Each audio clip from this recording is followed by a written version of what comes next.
கருப்பசுவாமி பக்தர்கள் அனைவருக்கும் ஐயனுடைய அருள் பரிபூர்ணமாக கிடைக்கணும்னு சொல்லி மனசார வேண்டி பிரார்த்தனை பண்ணிக்கிறேன்.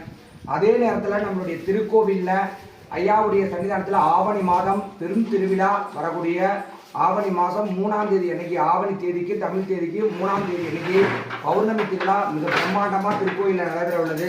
அனைத்து பக்தர்களும் வந்து கலந்துக்கிட்டு பௌர்ணமி பூஜையில் கலந்துக்கணும்.